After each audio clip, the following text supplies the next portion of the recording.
falar de um caso bastante controverso na ufologia mundial. Controverso porque não se sabe se é fraude ou se foi realmente um contato verdadeiro. Então há muitas controvérsias.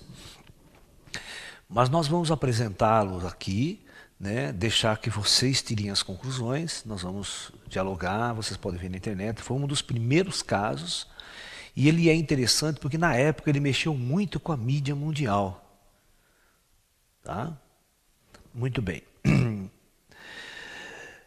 Nós vamos falar do famoso caso George Adamski, ou seja, George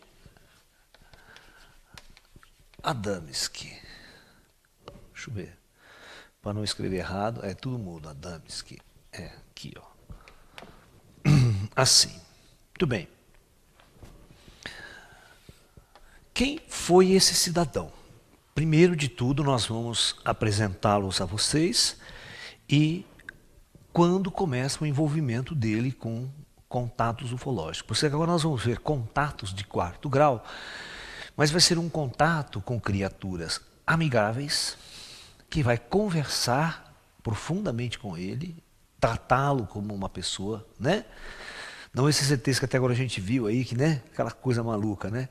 Não é uma abdução, ele é convidado a ir para um disco voador, uma nave menor, depois vai para uma nave mãe e diz que depois vai fazer viagem para o espaço com os ETs. Tá? Então é isso que nós vamos discutir. Uma outra forma de contato, diferente do chupa-chupa, que não queria papo com ninguém, igual o de ontem também, né? Só queria sexo, o cara não queria papo nenhum, porque provavelmente as inteligências são tão avançadas que elas conhecem a nossa língua e podem conversar, dialogar conosco abertamente. Tá? Muito bem. Então, vamos lá. Adamski serviu o exército dos Estados Unidos entre 1913 e 1916. Envolveu-se nos conflitos fronteiriços causados pela Revolução Mexicana. Entrou para a Guarda Nacional Norte-Americana em 1918. A partir de 1920, mesmo não tendo qualquer formação acadêmica, passou a dar palestras sobre astronomia e filosofia nos estados do Novo México, Califórnia e Arizona. Ou seja, ele era um astrônomo amador, né? Em 1934, ele fundou em Laguna Beach, Califórnia, uma sociedade ocultista denominada Ordem Real do Tibete. Então, né, você vê que ele está envolvido com esoterismo, né? Ou seja, em 1934, ele funda essa ordem, uma ordem mística, Ordem Real do Tibete. Então, era um cara envolvido com ocultismo, né? Onde ele ensinava aí as leis universais, um pouco da filosofia oriental, da teosofia, né? E o cristianismo também. Né? Porque a teosofia, né? Quando você liga ao Tibete, é a filosofia bravatskiana, né? A teosofia, é um cristianismo também adaptado ao esoterismo. Né? Muito bem. Foi ali que ganhou os títulos de professor e filósofo, bem como os seus primeiros seguidores. Bem. Por volta de 1940, aí que vai ficar um negócio interessante. Ó. Ele fixou-se em Palomar Gardens, Califórnia, onde foi trabalhar como garçom e administrador de um pequeno restaurante de propriedade de Alice Wells, o Palomar Gardens Café. Olha, então, em 1940, né, ele vai trabalhar no Palomar Gardens Café. Ou Café Palomar Gardens. Agora, esse nome Palomar lembra vocês alguma coisa? Na Califórnia? Isso. Neste local, existiam na época, principalmente no Monte Palomar, que ficava pertinho, esse café era um café um restaurante, café montado para turistas que iam visitar o Monte Palomar, onde reunia uma rede de telescópios profissionais dos mais avançados do planeta na época. Inclusive, neste Monte Palomar trabalhava um dos mais famosos astrônomos americanos, chamado Hubble. O Edwin Hubble. E, não ainda, mas depois da Segunda Guerra Mundial, Palomar vai inaugurar o maior telescópio do mundo, o Big Eye. Que através desse grande telescópio, o Hubble descobre a fuga das galáxias, o redshift das galáxias, que vai dar a teoria base científica e experimental para a teoria do Big Bang, da grande explosão do universo e da expansão do universo. Tá? Então, a coisa era mais ou menos assim. Então nós tínhamos uma montanha, uma cadeia montanhosa, que era o Monte Palomar. Aqui em cima estavam os maiores telescópios do mundo, os maiores cientistas da época, investigação astronômica e astrofísica. E a uns 3 quilômetros abaixo, na estrada, havia esse restaurante Palomar Gardens, onde, né, esse indivíduo foi trabalhar como garçom. Uma pessoa simples, não era uma pessoa, né? O interessante de tudo isso é, a 3 quilômetros das maiores mentes científicas da época. E é exatamente nessa região e por ali que ele vai fazer os primeiros contatos. O interessante, depois nós vamos discutir, por que os ETs resolvem dar contato para um garçom e não dar um contato para as grandes autoridades astrofísicas e astronômicas do planeta. É uma coisa interessante, né? E é uma das coisas também que na época foi-se muito questionado.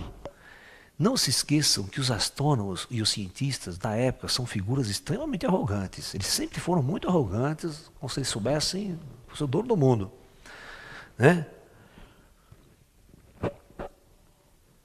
E quando esses astrônomos foram consultados, é óbvio que eles vão achar que tudo vai ser uma grande bobagem. Né? Porque o ego fica ferido, né? Pô, porque os ETs, ao invés de vir aqui, vai lá falar com o garçom. Né? Mas, do ponto de vista, ele não era um simples garçom, ele era um indivíduo voltado ao esoterismo, um conhecimento de filosofias orientais. Criou-se um clima esotérico que talvez abrisse porta para entender outras dimensões das coisas. Muito bem. Nesta época, 1940, ele, nos quintal, ele montou um modesto telescópio onde ele passava as noites a observar os céus, com alguns amigos. Ele tinha um grupinho de amigos que gostava das coisas, das ideias, que ele, né? E ele reunia esses amigos para olhar o céu com o telescopinho amador dele. Porque entrar aqui era só turista olhar, dar uma voltinha e ir embora, porque os telescópios você não tinha acesso. Os telescópios de Monte Palomar eram telescópios altamente profissionais. Tá? Só universidades e cientistas poderiam utilizá-lo. Muito bem, né? E foi justamente nesse mesmo quintal que teria visto algo que mudou radicalmente sua vida. Mesmo tendo relatos de OVNIs ao longo da história, mas em 1940, que os relatos de tais contatos imediatos começaram a crescer com grande frequência na época. Ok? Mas foi na noite, né, de novembro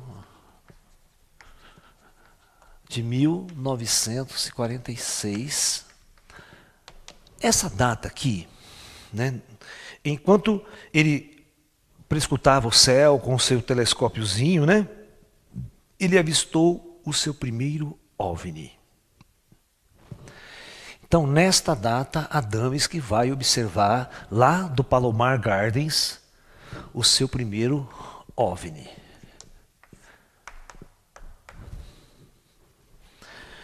Era uma gigantesca nave-mãe que pairou sobre a montanha ao sul de Monte Palomar, seguindo na direção de San Diego. Ele disse que era uma gigantesca nave-mãe, que era uma nave charuto grande. Essas naves charutos, elas chegam a ter 300, 400 metros. Elas são muito grandes. Né? Muito bem. E ele descreveu esse objeto. Ó, Monte Palomar está aqui.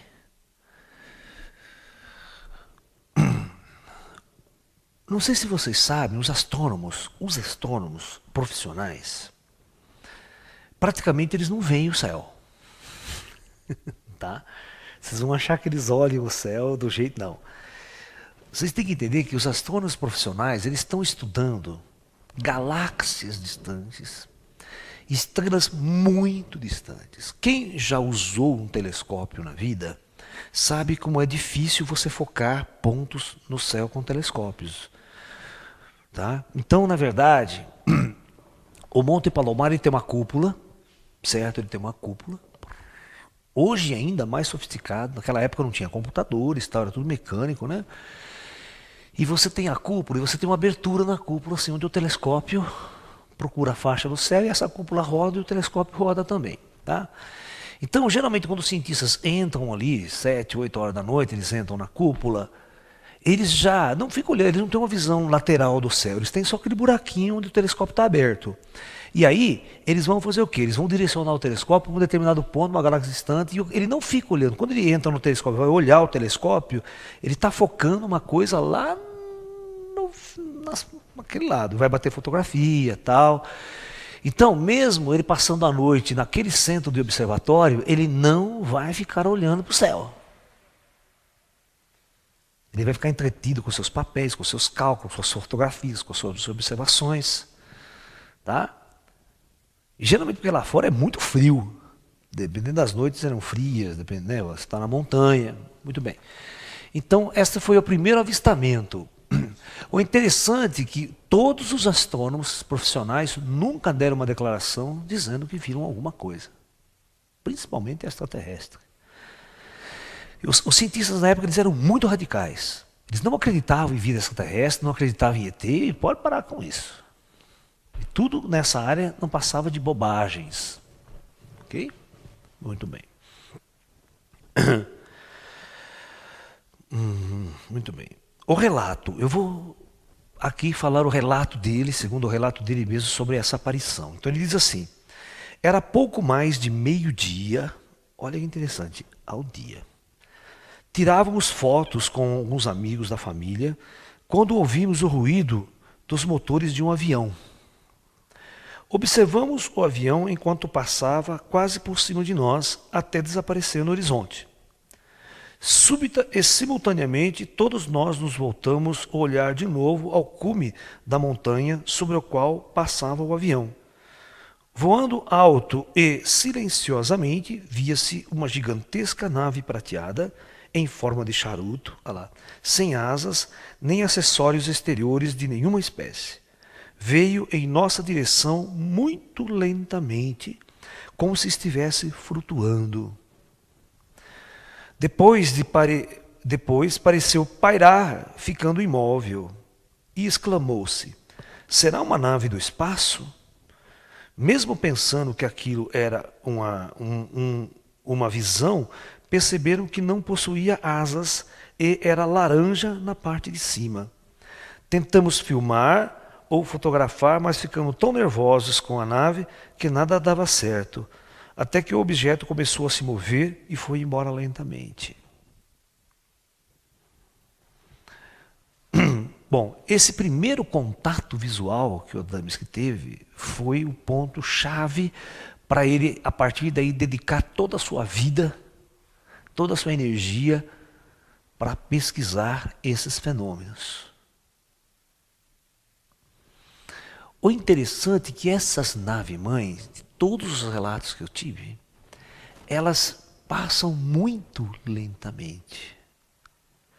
Como esta que nós anunciamos aqui em Limeira, que nós vimos, né, no feriado de Corpus Christi, em 2000, que ela demorou mais de meia hora para ir no sol e 5 horas da tarde, durante o dia. Aquela luz que demorou para ir embora, grande, muito grande no céu, toda alaranjada.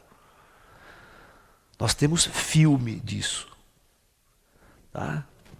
Todo o meio ufológico brasileiro recebeu esse filme, analisou, discutiram esse caso e verificaram que era uma coisa muito estranha mesmo. E o interessante é que esse objeto aparece no horizonte. Você tem o horizonte aqui, você vê o objeto brilhando aqui, aí tem um poste de luz aqui, tem um poste da sé. Você vê, você tem uma relação. Ele vai indo no horizonte, você vai ver que ele vai mudando de posição. Tá? É muito interessante esse caso. Então as naves mães, quando elas voam baixo, é como se elas quisessem ser invisíveis. Quando ela quisesse, ela não ou seja, passa com grande velocidade porque talvez teria que mudar a potência de seus propulsores, né? E isso poderia causar problemas eletromagnéticos, aquela coisa toda, né? Aí quando ela percebe que ela está longe de grandes cidades, assim, aí ela pode acelerar e ir embora.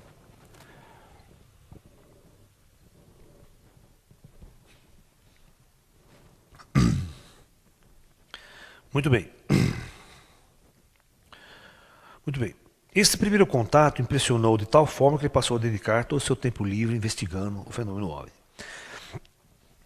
Essas fotografias, né, constituem um mar de fraude por ser muitas imagens de OVNIs e de boa qualidade, sem se afastar dos arredores de sua casa. A partir de 1949, tendo reunido farto material fotográfico, né, Adams começou a aceitar convites para fazer palestras sobre OVNIs. Então ele começou a se tornar um palestrante sobre OVNIs. E em 1949, ele publica o seu primeiro livro, né, um livro de ficção científica que chamava Pioneer in Space.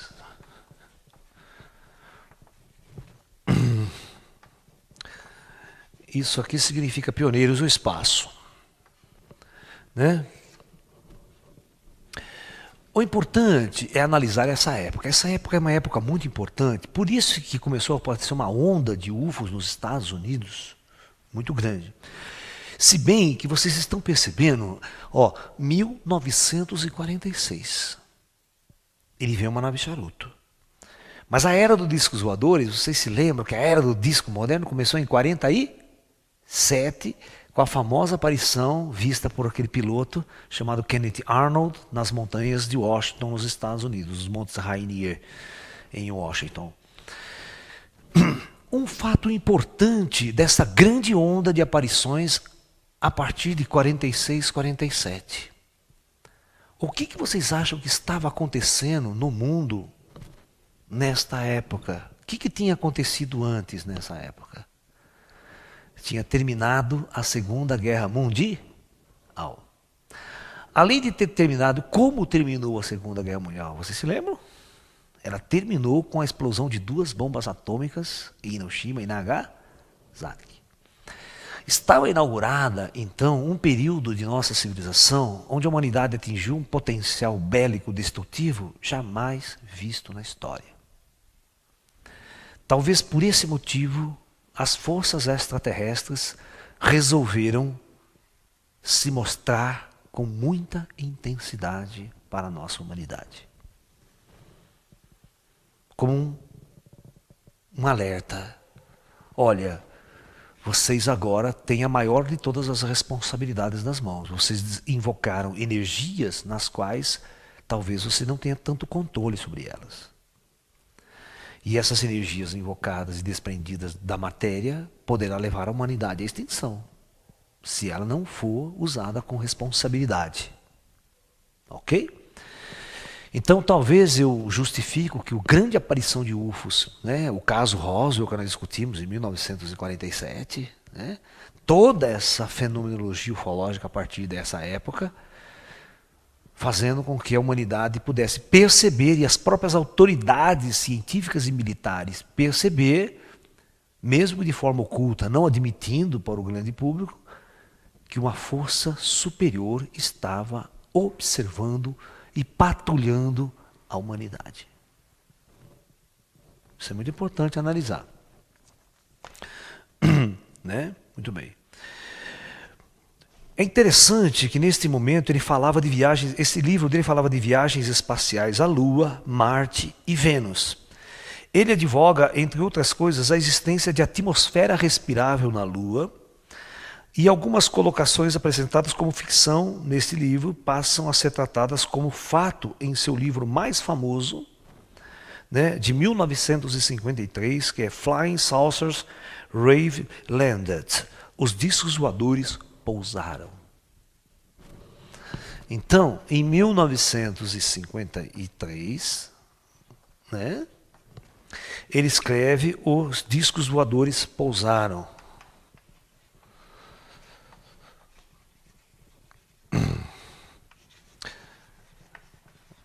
Tem uma série de coisas que nós vamos analisar nesse caso, porque ele vai falar algumas coisas, que ele vai dar volta com os ETs, quando ele vai para a nave com o ET, que ele vai visitar a Lua, lá do culto da Lua, que ele vai visitar Vênus, e que os ETs que trouxeram eram de Vênus. No entanto, esta época era uma época que a astronomia instrumental, ou seja, espacial, ela não estava muito avançada. Então ninguém tinha realmente visto o lado oculto da Lua. Certo? Ninguém tinha visto Vênus como era Vênus para valer. Marte também. Mas a partir do momento que as sondas espaciais começam a ser lançadas, muitas das coisas que ele vai colocar vai ser derrubado por terra. Atmosfera na Lua. Os astrônomos sempre souberam que não havia atmosfera na Lua. É fácil de calcular isso. Vênus. Quando as sondas começaram a chegar a Vênus, nós encontramos um mundo tão horrível de Vênus, que jamais uma forma de vida poderia existir em Vênus. Um planeta completamente adverso. Né? Mas nós vamos discutir esse fato também de todos os ângulos possíveis, vocês vão ver. Bom, no livro Os Discos Voadores Pousaram, né, ele narra um suposto encontro de Adamix com uma inteligência extraterrestre em 20 de novembro de 1952, no deserto do Colorado. Segundo o próprio Adamix, veja o relato desse contato. Então, ele vai manter um contato, né, com ET, em 1952, né? Exatamente no dia 20 de novembro, no deserto do Colorado. E ele escreve um livro sobre esse contato. Okay? Por isso que ele fica famoso, porque isso aí vende que nem água. E outra, é preciso entender também, e nós sabemos que na época o interesse por discos voadores começou a ficar muito grande. Se você fizesse um livro falando que você foi contatado, você ficava rico. Esse aspecto também precisa ser levado em consideração. Nos Estados Unidos, é um país que vende muito livro, um bom assunto, um bom tema, pode fazer você ficar milionário da noite para o dia. Porque aquela velha história, você se lembra dessa escritora que escreveu lá na Inglaterra o Harry Potter? A mulher ficou bilionária no primeiro livro dela. Está entendendo? Então, acontece coisas assim. Então, as pessoas sabem também que o mercado literário, se você tiver um tema bombástico, você vai vender que nem água. Então, as pessoas podem inteligentemente aproveitar-se dessas situações e criar uma falsa história, como aquela falsa autópsia, né, dos ETs lá, feito pelo Santini lá, né? Que revelou-se, na verdade, ser uma grande fraude. Mas depois que ele já vendeu e ficou milionário, vendendo o filme para todo mundo, né? Para todas as TVs e tudo mais, entendeu? Então, tudo isso nós temos que levar em consideração e discutir, porque a ufologia, assim como qualquer fenômeno mediúnico e paranormal, sempre esteve envolvido com grandes mistérios e grandes fraudes também, né? Quantos paranormais aí não abusaram da bondade das pessoas, catando dinheiro, fazendo um monte de bobagem?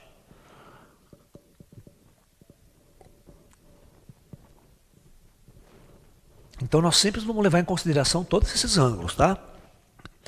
O fenômeno existe? Existe. Mas que existe de charlatão e bandido na Terra também não está escrito, né? Isso nós temos que tomar muito cuidado. Esse planeta aqui é terrível. Então nós vamos ter que realmente passar o pente fino em toda a casuística ufológica quando a gente a discute. Tá? Muito bem. Vamos ver o relato, né? Adamski afirma que a nave venusiana teria pousado no deserto. A nave venusiana. Então já começa por aí. Ó, então vamos lá, discutir muito bem claro. Segundo Adamski, a nave é venusiana. Vem de Vênus. Ok? Muito bem.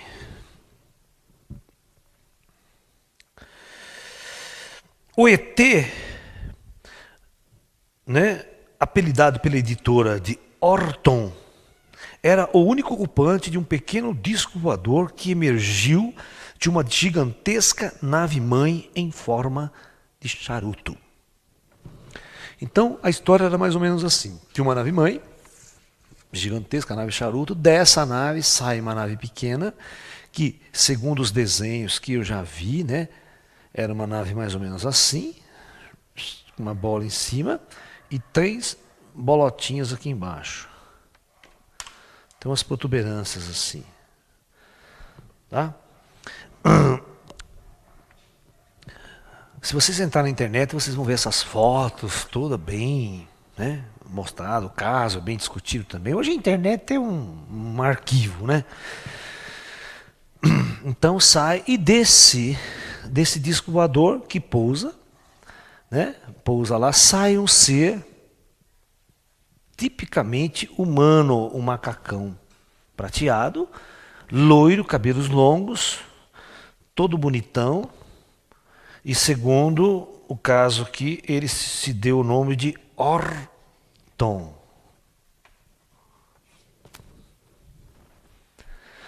Ok? Muito bem. Sua aparência, né, era semelhante a um ser humano, tinha pele clara e cabelos loiros e olhos azuis, mas a testa larga. Orton desceu no deserto, próximo ao local onde Adamski estava com um grupo de amigos e alunos. E através de gestos e telepatia, visto que aparentemente não falava inglês, explicou que era oriundo de Vênus e que seus concidadãos estariam preocupados com o desenvolvimento de armas nucleares e a incapacidade dos terrestres em promover seu próprio crescimento espiritual. Então veja, esse contato, o ET, né, nesse contato, alega essa questão. E segundo ele estava com um grupo de amigos, com um grupo de pessoas nesse deserto, foram fazer uma vigília, vão fazer o sei lá o que, né, na época. E esse ser apareceu então e veio dar esse contato para ele, né? Muito bem. Agora, mais tarde, no livro Dentro das Espaçonaves, ele tem em 1955, 1955, ele publica um livro chamado Dentro das Espaçonaves.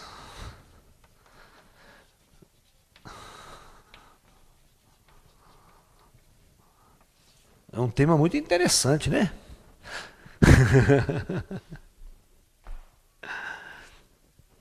Vendo a trajetória dele. Muito bem.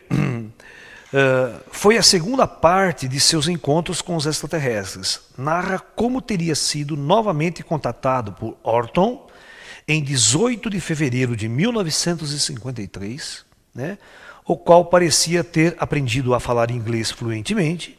Neste curto período, levou para um passeio pelo espaço sideral a bordo de uma das naves mães. Então, em 1953, ele teria tido um contato com Orton, que o teria levado a bordo da nave mãe, e essa nave mãe teria levado-o a um passeio sideral. Tudo sem abdução. conversando, contatando, sendo convidado para ir. Tá? Então, na casuística ufológica, desde todo esse tempo de lá para cá, a casuística tem mostrado realmente que esses seres loiros, altos, de olhos azuis, existem realmente. Assim como os greys, né, baixinhos, olhudos, cabeçudos. A casuística ufológica mundial já tem revelado mais de 30 biotipos diferentes de seres extraterrestres em contato. Tá? Em contato.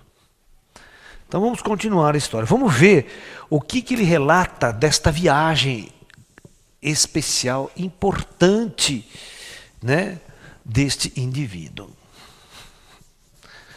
Hoje também eu vou aproveitar para falar de um caso brasileiro, de um cara que estava pescando, vou até deixar aqui do lado para não esquecer, de um cara que estava pescando, que também escreveu um livro, que ele foi levado para dentro de uma espaçonave, foi para um outro planeta, ficou lá durante um tempo e depois voltou com o ET. Só que esse ser já era um ser alto também, né?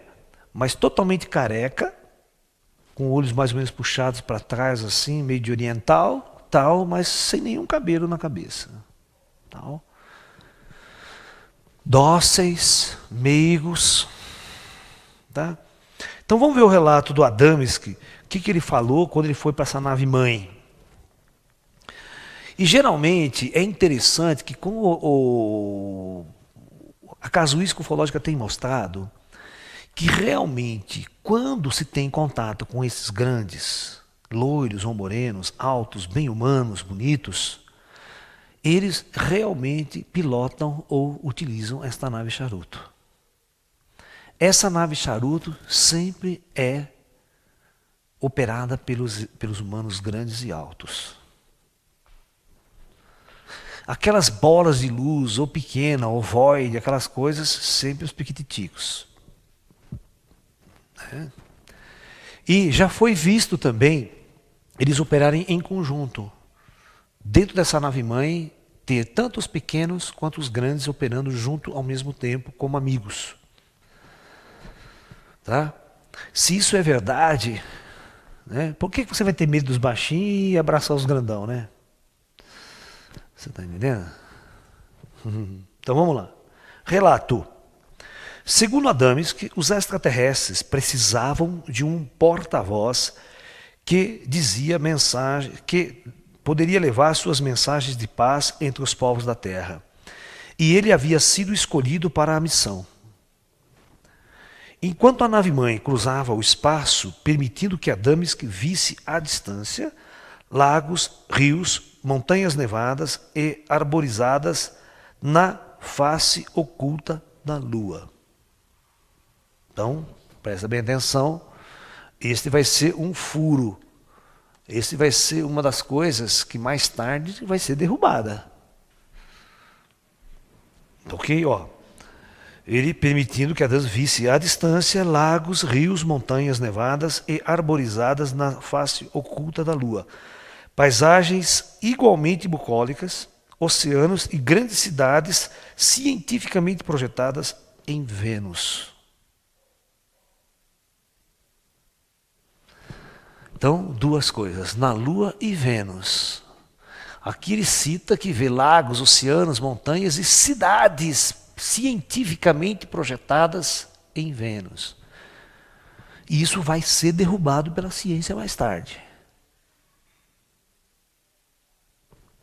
Né? Isso, então a gente começa a ver até que ponto ele teve contato e até que ponto ele inventou a história. Porque nós vamos discutir que às vezes o indivíduo tem um contato. Ele tem um contato, faz um diálogo com o ET. Aí o ET não volta nunca mais. Aí ele começa a inventar a história.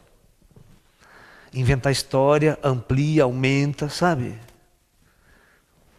Acontece muito isso com muita gente. Né? Seduzido sabe lá por quê, né?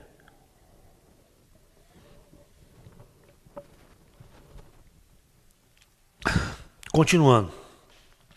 Seus anfitriões expressavam suas preocupações pelo baixo nível de desenvolvimento espiritual dos humanos, considerados uma raça das mais violentas do sistema solar.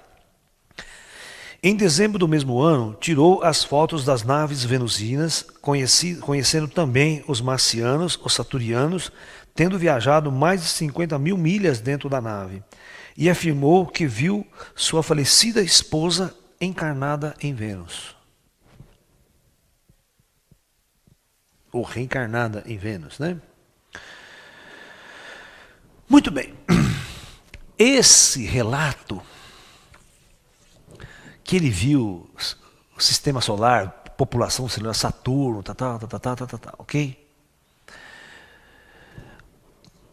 Aqui, nós vamos fazer um parêntese e discutir essa questão dele. Será que ele viu o que ele viu? Tem duas possibilidades. Se os ETs falavam muito da questão espiritual, e ao mesmo tempo ele viu a mulher dele reencarnada em Vênus, reencarnada lá em Vênus, vamos tirar as conclusões. Materialmente, a gente sabe que isso não é possível. Então, no plano material, talvez a coisa não funcione. Mas a pergunta é, será que existe vida astral nesses outros mundos? Por exemplo, vida astral em Marte, vida astral em Vênus, vida astral em Saturno, vida astral, comunidades astrais, cidades astrais. Porque essas cidades astrais, elas não dependem da atmosfera, da estabilidade planetária para existir. Tá? Os espíritas, principalmente, por exemplo, quando Ramatiz vai falar sobre a vida no planeta Marte, aquele puta livro famoso, né? Mas a gente vai em Marte hoje e vê um planeta seco, vermelho, sem atmosfera, frágil. Pode ter, até que tenha existido uma civilização no passado, quando o planeta já tinha muita água na superfície. Mas será que Ramatiz estava falando de agora? De milhões de anos atrás? Ou estava falando de uma cidade astral, de uma população astral, e não material e física? Porque segundo os meus cálculos e as minhas teorias em física quântica, vocês sabem que se você tiver inteligências muito avançadas, operando em níveis astrais e níveis espirituais, eles podem materializar no mundo físico, operar no mundo físico, a hora que bem entender. Então pode ser que o Adamski ou confundiu muito, né, ou realmente não viu nada, inventou as histórias, ou realmente as coisas ficaram confusas em suas mentes, porque elas podem ter acontecido fora da matéria. Elas podem ter acontecido numa projeção astral, num sonho, uma coisa tão verídica. Tá? Porque os ETs, eles têm também a capacidade, se você for um bom médium, de ele retirar você do corpo. Ele retira você do corpo e leva você dentro de uma espaçonave e traz você de volta, mas com o corpo astral. Não com o corpo físico. Tá? Muito bem. Na Europa, entre 1958 e 1960, Adamski administra palestras sobre a filosofia cósmica dos ETs.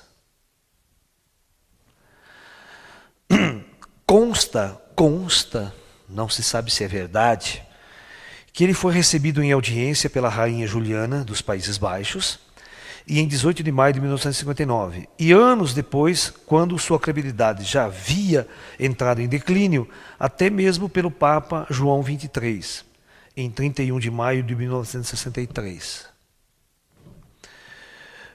No entanto, o Papa, que nesta data agonizava, vítima de câncer, o teria presenteado com um medalhão da paz, durante a visita de Adamski ao Vaticano. A presumida honraria foi posteriormente identificada por um numismata de Roma como uma lembrança para turistas, para os visitas em escala industrial em Milão. Pequeno Mafalda, muito bem. Em 1961, ele vai publicar a sua última obra. Né? Ele vai publicar a sua última obra. Então ele é um cara que é extremamente polêmico, famoso, dava palestras, viajava o mundo, né?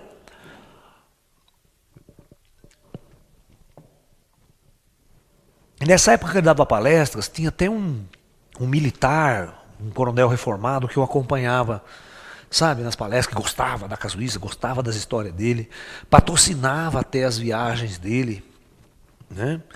Muito bem. Em 1961, na obra Adeus aos Discos Voadores, olha, Adeus aos Discos Voadores, né?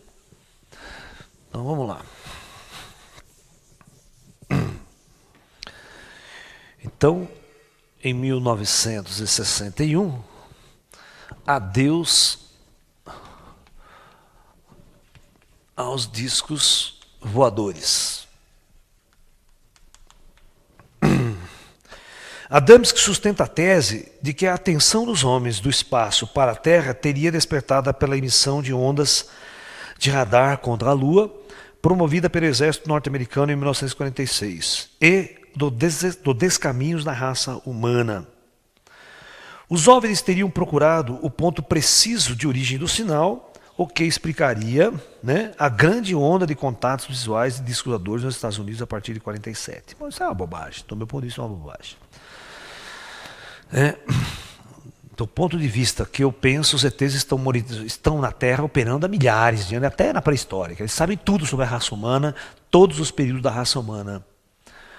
Provavelmente, eles conhecem essa abertura que a Terra teve, esse avanço científico que a Terra teve, e resolveram mesmo após o Holocausto Nuclear, ou seja, o advento da era nuclear, estar mais presentes visivelmente com o sinal de alerta da presença dessas inteligências avançadas, para que o homem realmente tomasse consciência que ele estava entrando no último período de sua civilização, num dos períodos mais críticos da história da civilização humana, onde o homem tem que se resolver como ser pensante na superfície desse mundo ou deixar de existir para sempre como algo extinto na face desse planeta.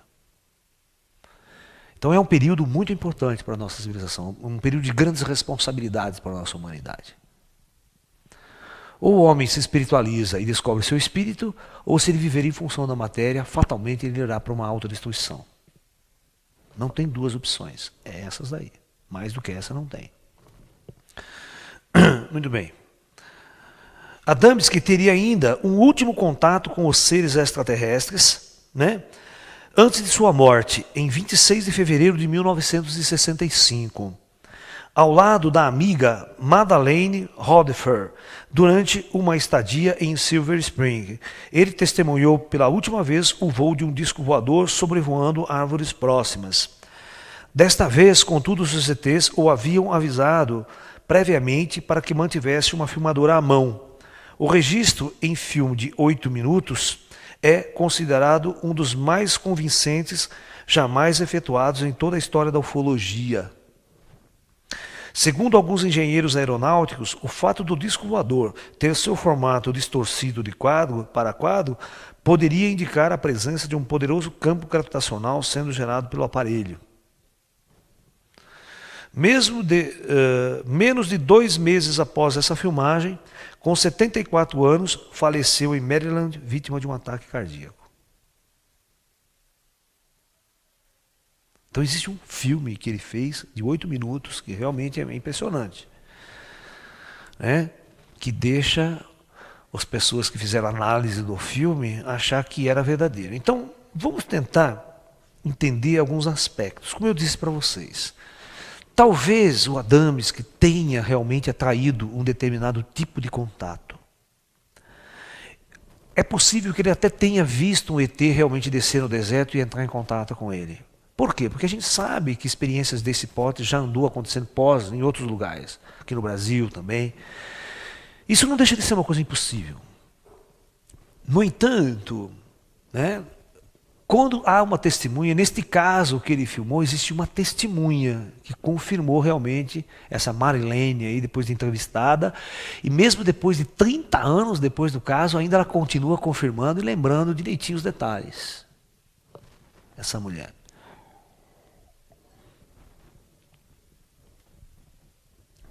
O fenômeno UFO é um fenômeno bastante complexo.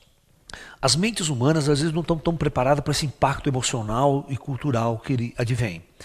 Então a gente não sabe até que ponto, né, uma consciência, uma mente pode criar fantasias em cima da coisa e até que ponto que ele simplesmente revela totalmente a verdade. Olha, o contato foi só até aqui, o real.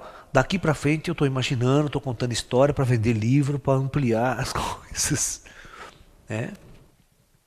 Vocês estão me entendendo? E um homem que estudou teosofia, que estudou ocultismo tibetano, ele saberia diferenciar muito bem o que é uma coisa astral do que uma coisa física. Né? Então existem essas falhas técnicas, neste caso ufológico, e existem coisas que aparentemente são reais. Existe um caso semelhante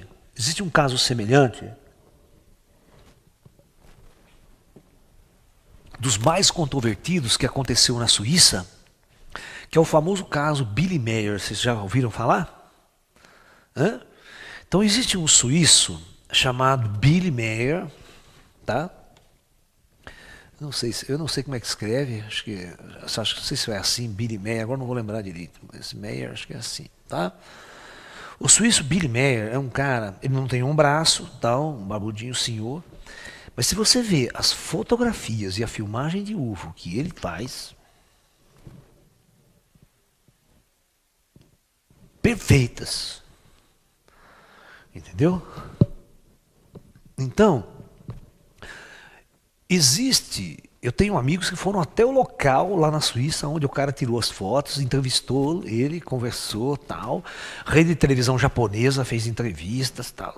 Todo mundo, nesse caso, com as fotos que ele tem, com a filmadora que ele tem.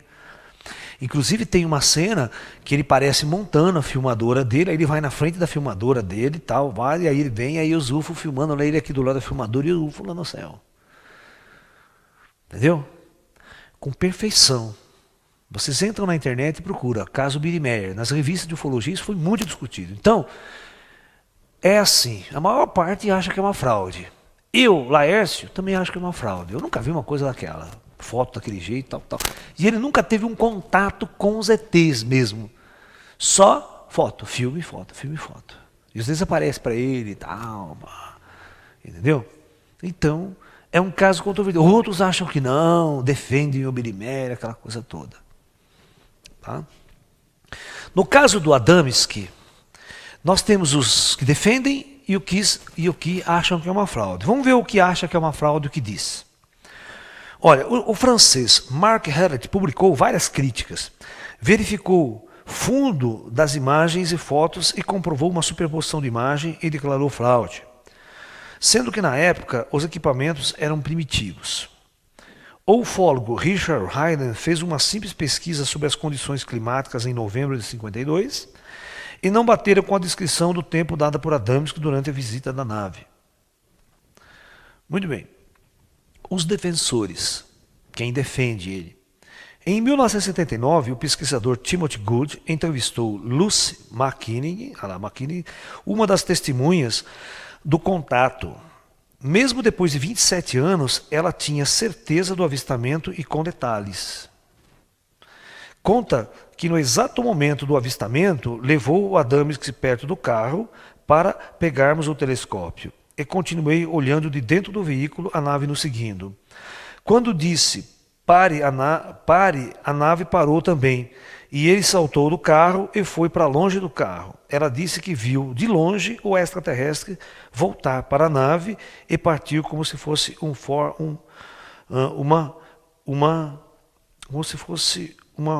forte se apagando.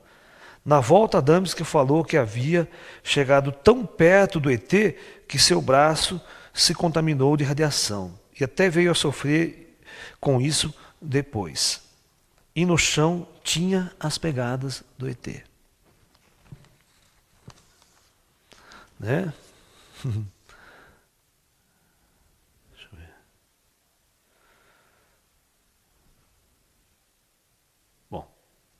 Tudo bem.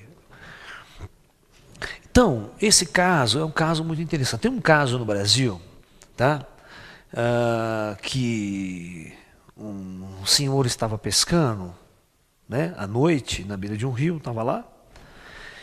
E ele conta que ele não viu nave. De repente vem uma pessoa, macacão prateado, chega na beira do rio, começa a conversar com ele. E ele, tudo bem, tal, pá, começa a conversar.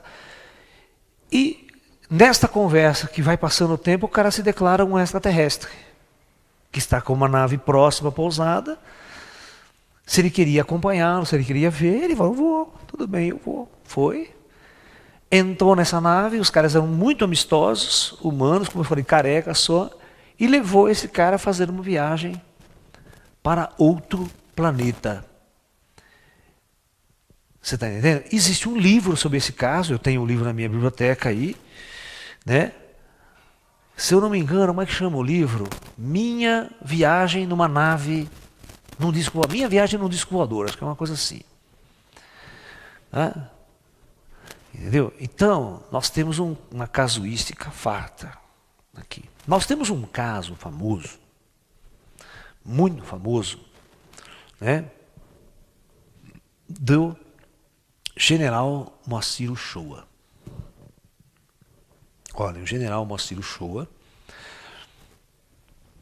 ele foi muito meu amigo, ele já é falecido, mas ele foi muito meu amigo, organizador de vários congressos internacionais de ufologia, trazendo inclusive o Heineck do Projeto Livro Azul, James Hurtak e grandes cientistas do mundo inteiro na área da ufologia, em Brasília, organizou 2 ou 3 congressos em Brasília, depois ajudou a organizar uns 2, 3 congressos em São Paulo na década de 80.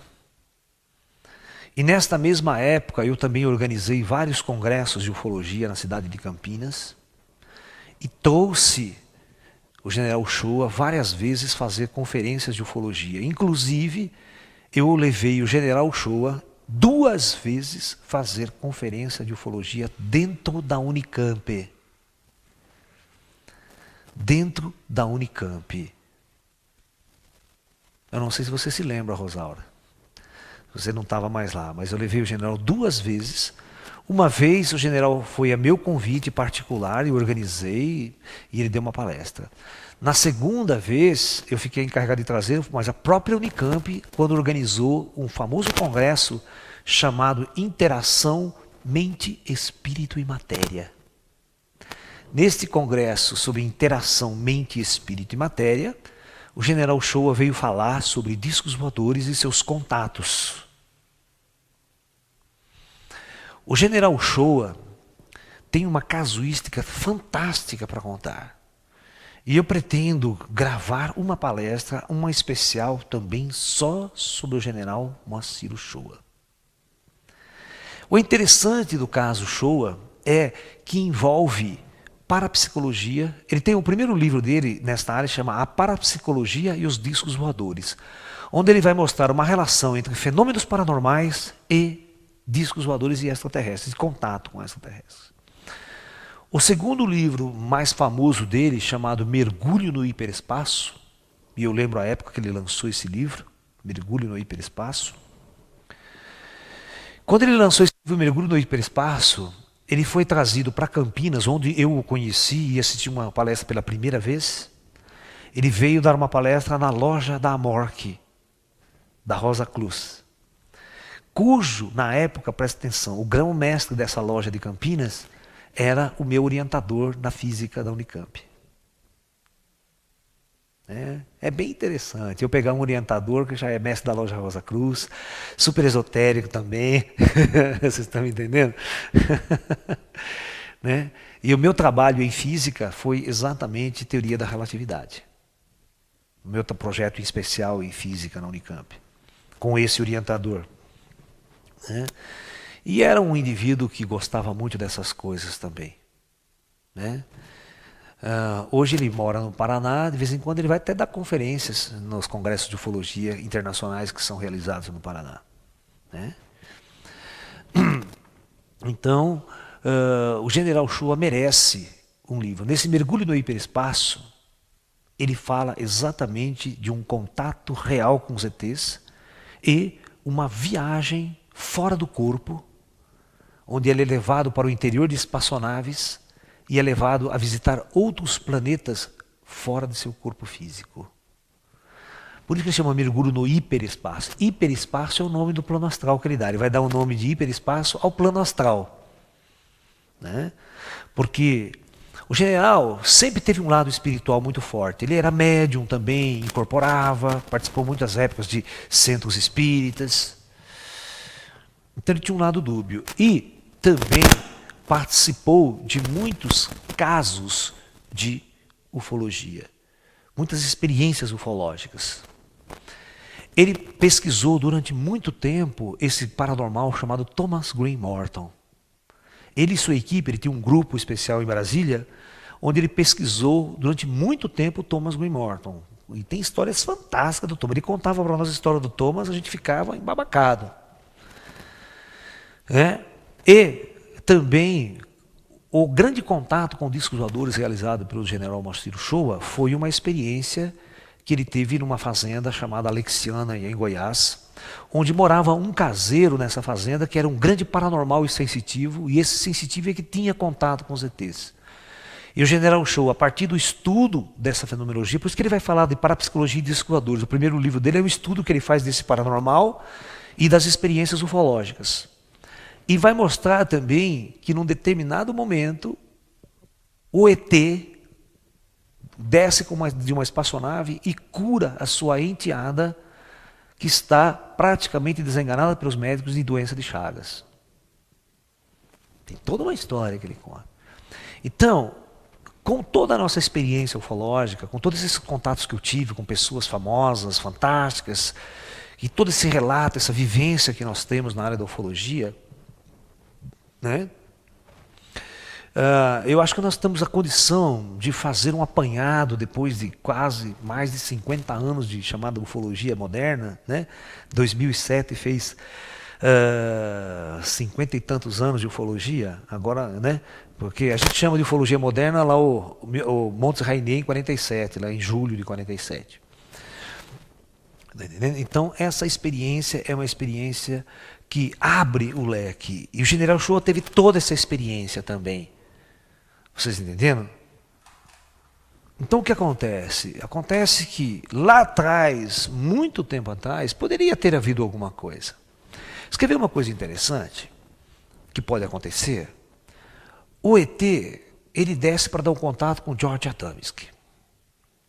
Eles preferem não dar o contato. Vamos tentar discutir essa questão. Por que ele deu contato para o Adamski e não deu contato para os astrofísicos? Bom, em primeiro lugar, aquele Monte Palomar era um monte onde estavam as grandes inteligências da Terra. Cientistas do mundo inteiro. Ou seja, aqueles cientistas eram o fazedor de opinião no planeta. Ok? Muito bem. Nós já discutimos aqui que os ETs não estavam interessados em dar um contato aberto para a humanidade. Ele não estava. Nem os pequeninos, nem os grandes. Ok? Mas, ao mesmo tempo, eles tinham talvez uma autorização de chamar a atenção sutilmente.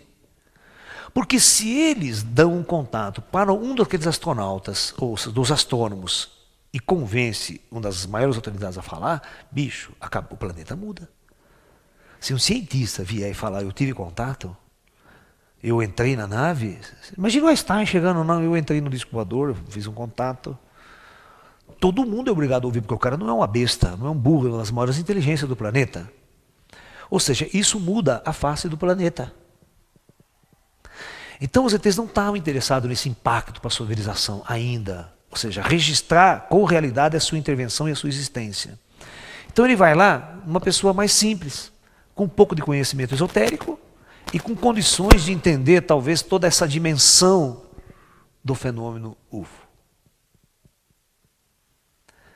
E vai lá dar contato para esse homem. Mas não se esqueçam que naquela época o conhecimento de astronomia e astrofísica era muito pobre. Não se sabia como é que era Marte, como é que era Vênus, faça o cu da Lua mesmo. Ok?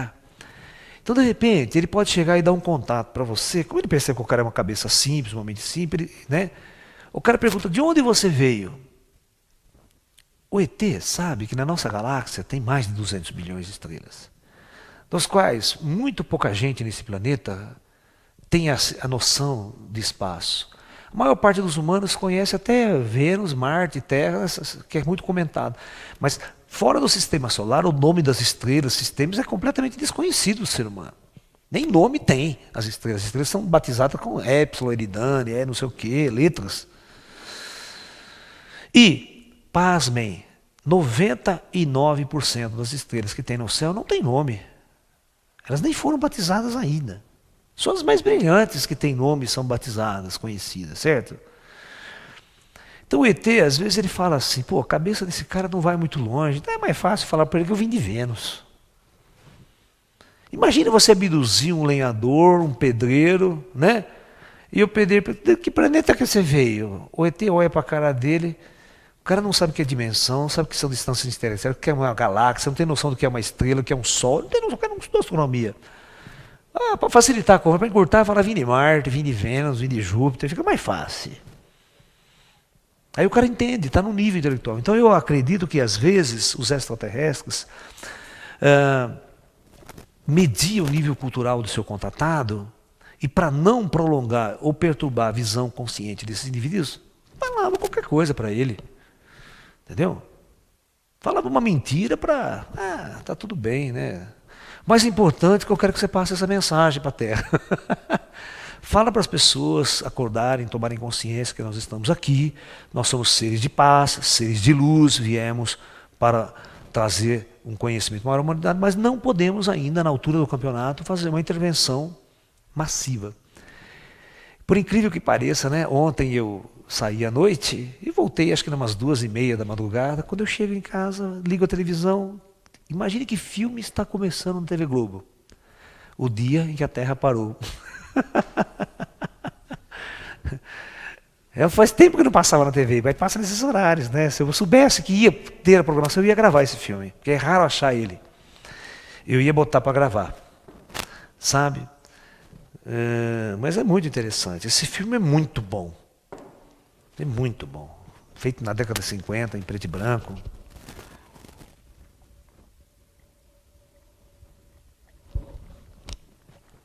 É importante a gente entender isso, esse aspecto. Por exemplo, eu dava aula para supletivo ginasial noturno. Estão entendendo o que eu quero dizer? Eu dava aula lá nos meus idos lá. Gente, eu pegava pessoas, mas que era tão tapada, mas tão tapada, tão tapada. A dificuldade para ensinar aquelas pessoas foi um exercício para mim de ser professor, sabe? Eu chegava assim para as pessoas, moçada, vamos lá então, né? Matemática, eu dava aula de matemática e física. Na aula de matemática eu chegava, então 4x é igual a 2, portanto, né, meus amigos, x é igual a 2. Ninguém entendia a merda do que eu tinha feito. Então eu precisava explicar. Vou voltar novamente, meus caros queridos alunos. Você tem 4, não x, mas bananas. Né? E essas 4 bananas custam R$2. Não, eu fiz a conta errada aqui, hein? Não é isso não. Portanto, se 4 bananas custa 2, quanto custa uma banana? Uma banana só. Né? Na época eu fazia conta mais fácil. Vamos fazer conta mais fácil, né? Para não queimar a cabeça do cara aqui. Né? Faz assim. Aí vai dar 2. 4 bananas custa 8 cruzeiros. No X, você pensa que é banana. Toda vez que você vê um X, você substitui por banana. Eu fazia assim para o cara aprender, entendeu? Porque a palavra X para ele embananava o cérebro dele. Então que tinha que trazer ele mais uma coisa concreta do universo dele. Ele não consegue pensar abstrato. Ele não tem uma mente abstrata. E também não tem a obrigação de ter mente abstrata. A gente vai aprender isso com o tempo. Então se 4 bananas custa R$8, quanto custa uma banana? Aí ele aprendia. Eu penso o ET abduzindo um corno desse. Gente, você não tem noção. Eu fui dar aula de astronomia, eu dei aula de astronomia durante muito tempo em colégios de alto nível. Colégio Porto Seguro, em Valinhos. Ou seja, elite, mano. Mas vocês têm que ter a noção, as pessoas não tinham a mínima noção de como é que é o espaço, como é que é o universo, não tem. O homem comum não tem a noção que a Terra está num vazio, praticamente andando em torno do Sol, mas no nada, parada no nada, sem apoiar em nada. Certo? Que tem translação e rotação, que está num cosmos, numa galáxia, no universo. Ela não tem essa noção de 3D. É difícil para as pessoas raciocinarem em 3D, em 3 dimensões. A gente sabe, quando a gente ia ensinar geometria plana, era uma coisa. A hora que entrava em geometria espacial, os negros piravam, não conseguia raciocinar em 3 dimensões. Sabe? Então, era muito difícil para as pessoas terem umas certas noções de geometria, de espaço, tempo. Então, quando o cara fazia uma pergunta para o ET responder, escrever uma coisa aqui no meio esotérico, eu dou risada, né? Então, uma vez eu fui para um congresso, né, ufológico, esotérico, essas coisas todas, e chegou todo um grupo de ufólogos esotéricos. Aí, professor, né, olha, nosso grupo tem contato com seres de Órion. Você conhece esses seres de Órion? Eu comecei a coçar a cabeça comigo mesmo. Eu falei, minha senhora, a senhora sabe o que é Órion? Então vamos lá, eu vou brincar com vocês aqui. Ela queria saber se o ET que ela contata que vem de Órion é o mesmo ET se eu conheço que vem de Órion também. Então vamos lá tocar umas ideias aqui. Você vê como que as pessoas não têm noção de astrofísica ou de astronomia. Por isso que o ET às vezes fala, eu vim de Órion, já para de encher o saco. Tá? Eles acham que deu o endereço. Bom, em astronomia a coisa funciona o seguinte. A constelação de Órion é uma constelação que está no céu aqui agora, é uma região do céu, é uma constelação conhecida. Ela é assim, ó. Ela tem 4 estrelas aqui muito brilhantes, é um quadrilátero, e tem as 3 Marias no meio. Certo? Ok?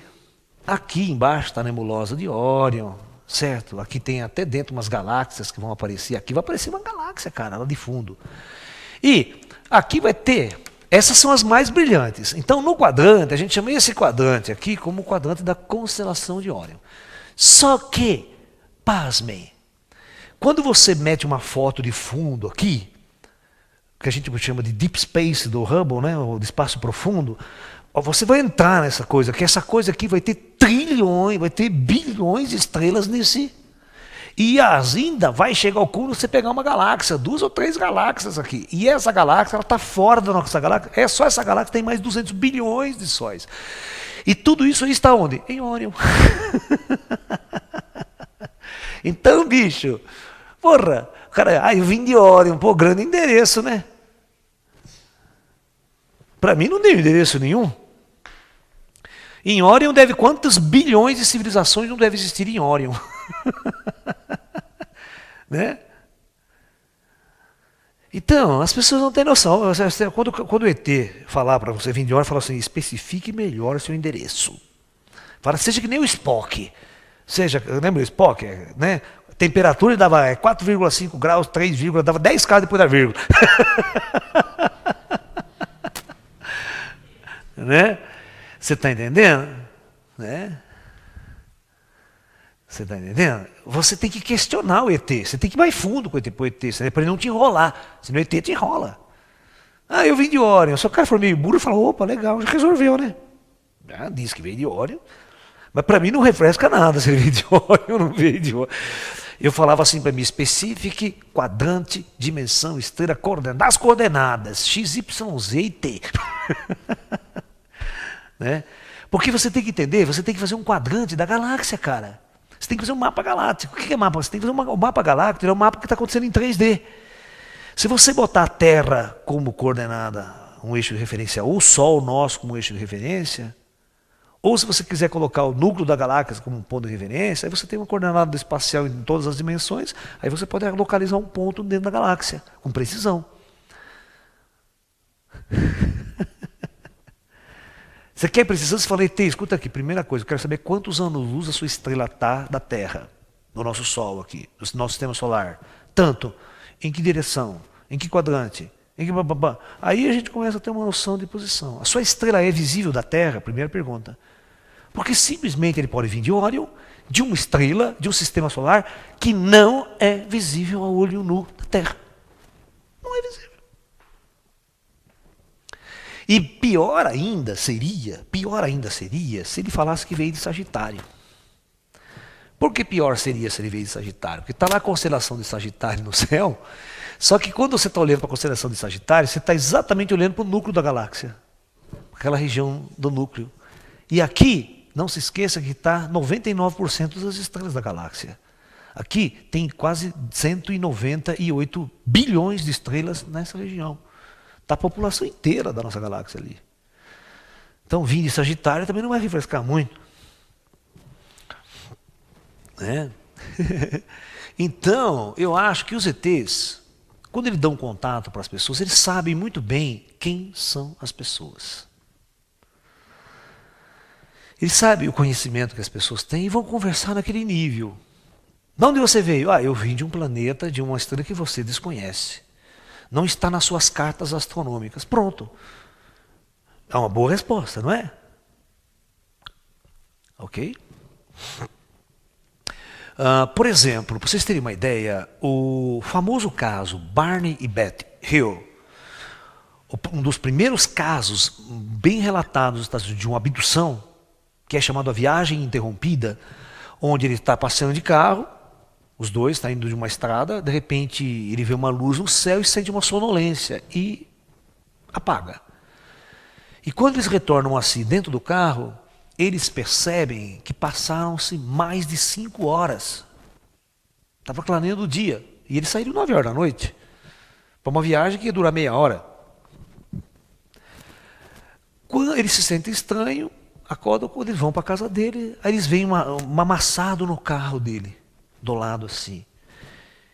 E o relógio dele, que ele estava usando, todo parado, não funcionava mais. E eles perceberam que quando eles passavam perto dessa batida, dessa meio amassadinho no carro, um carro da década de 50, vocês vejam como é que é, né? Aqueles carrão mesmo, de metal, né? Nada de plástico. E disse assim que o paralama ficou magnético, super magnético, atraía coisas, grudava coisa no paralama.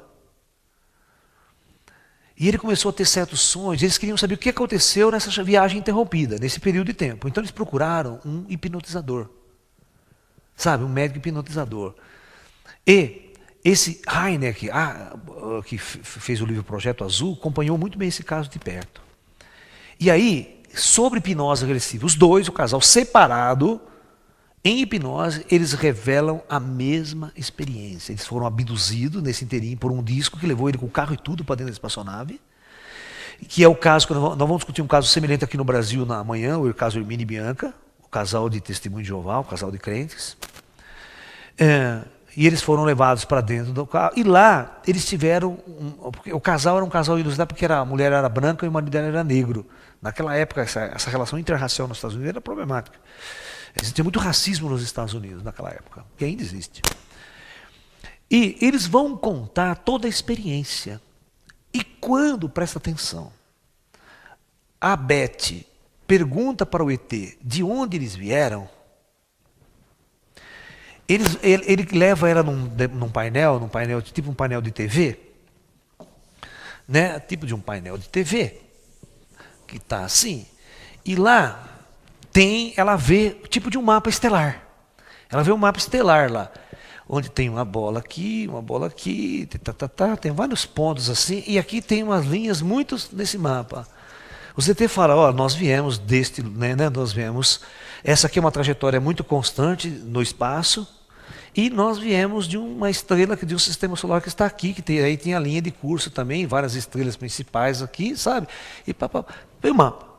E sobre hipnose, presta bem atenção, essa mulher, a Beth, conseguiu desenhar o mapa com precisão.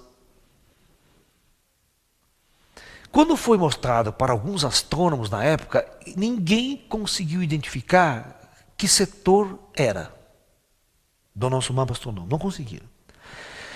Mas passou 10, 15 anos depois do caso, uma astrônoma muito interessada no caso, foi levantar o mapa novamente e percebeu que aí, com muita precisão, essas estrelas aqui não tinham sido descobertas na época. Aí com os avanços dos telescópios, e principalmente da região do mar, ela conseguiu achar exatamente o lugar no mapa e detectar que estrela que seria essa de onde os ETs vieram. Falou, nosso planeta é nesse sistema solar, porém a rota de muitas naves estatais é por aqui, nós andamos muito por aqui, mas o nosso planeta natal é daqui.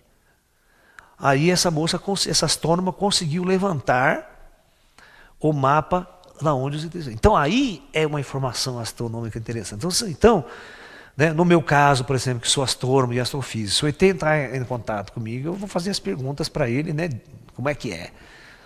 Né? Vamos conversar.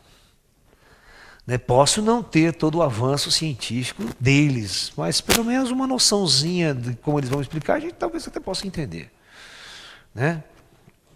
Não vamos achar também que vamos lá desmontar o descovador do ET e saber tudo. Porque não vai. Não vai. Né? Porque é uma tecnologia que a gente nem imagina. Né? É aquela velha história. Imagine você, eu vi o crescimento da nossa eletrônica. Eu sou da época que o rádio era válvula. Eu gostava de abrir o rádio e fuçar tudo como é que funcionava. E aí da válvula você vem para o transistor, né? Se você pegar hoje um aparelho desse que nós estamos usando aqui, um DVD, um videocassete, todo transistorizado, e jogar na década de 50 na mão de um eletrônico, de um cientista, ele fica louco, mas não sabe como é que funciona. Entendeu? Ele vai ficar louco, mas ele não vai saber como é que é o princípio, como é que funciona um chip, como é que funciona um CI, ele vai ficar lendo, não vai entender porra nenhuma. Vocês estão entendendo? Só 30, 40 anos de evolução. Complicado. Agora você imagina sentar numa nave que pode ter 1 milhão de anos na diferença. Você não vai, por mais que nós sejamos cientistas aqui, temos o conhecimento da nossa física, da nossa eletrônica, não serve para nada na hora que você for ver um equipamento extraterrestre. Só o fato das naves deles operarem com campos gravitacionais, controle de força de propulsão gravitacional, para nós é uma coisa que nós vamos aqui mirando, cara. Entendeu? Então é uma coisa muito, muito complexa. Você vê, os nossos astronautas ficam ainda lá no espaço, tudo, ou nave vagabunda, né? Não consegue nem fazer um campo gravitacional artificial, viver numa boa, né? Como o Spock na Enterprise, né? Spock na Enterprise tem campo gravitacional à vontade, fica dando volta, passeia, né?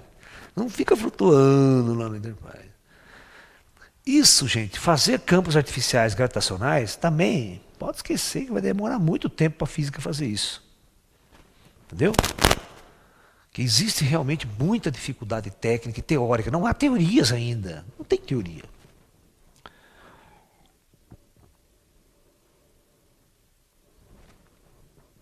O dia que nós conseguimos mexer com os campos gravitacionais, nós já descobrimos o espírito há muito tempo.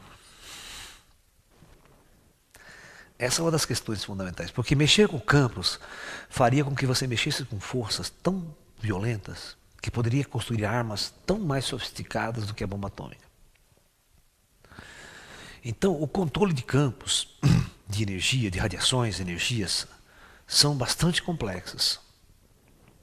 Existem projetos de armas hoje em dia nos laboratórios que vocês nem têm noção.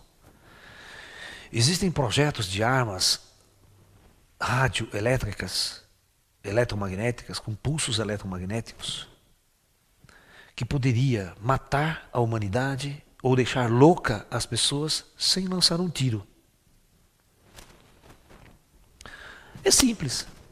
Se você ligar um rádio aqui agora, você não pega uma onda de rádio, você não sintoniza uma estação, porque ondas de rádio estão atravessando o tempo todo o espaço. Mas os cientistas estão procurando encontrar frequências e potência que ele vai afetar teu cérebro. A distância. Ele lança uma arma dessa, um sinal desse, metade do planeta ele mata em questão de tempo. Ou deixa louco, perturbado, doente. Essas armas são chamadas Projeto HARP. Procurem na internet e vocês vão ficar bastante maluco com isso. É HARP.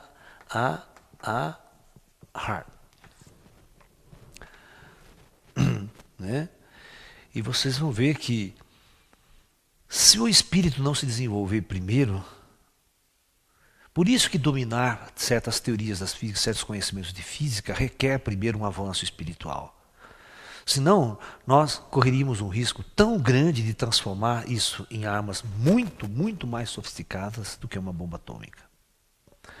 E digo uma coisa, o dia que qualquer serviço secreto russo ou chinês perceber que os Estados Unidos conseguiram desenvolver armas desse porte tão poderosas, eles não vão ficar à mercê, eles vão lançar um ataque nuclear preventivo. Vocês estão entendendo? Porque eles sabem, se os americanos usarem essa arma antes que o arsenal nuclear seja acionado, eles podem correr o risco de ser destruídos sem lançar uma bomba. Não pode haver um desequilíbrio de forças. Então, realmente, eu acho que nós estamos vivendo uma época muito especial do nosso planeta, onde nós vamos decidir entre vivermos como raça pensante ou ser destruídos da Terra como raça pensante. E os extraterrestres estariam muito atentos com relação a tudo isso e a esse período crítico que nós estamos vivendo, e a presença extraterrestre, então, estaria fazendo um marco para poder ajudar a humanidade a decidir para que lado ela vai. Ok? Mas vocês percebem que até o presente momento não houve uma aparição em massa como a gente gostaria, né? Convencendo todo mundo de que os discos voadores existem. Ou seja, uma presença extraterrestre dialogando com a humanidade, né? Falando na Rede Globo, na televisão, dando entrevista para o planeta, né? Não é isso que a gente gostaria?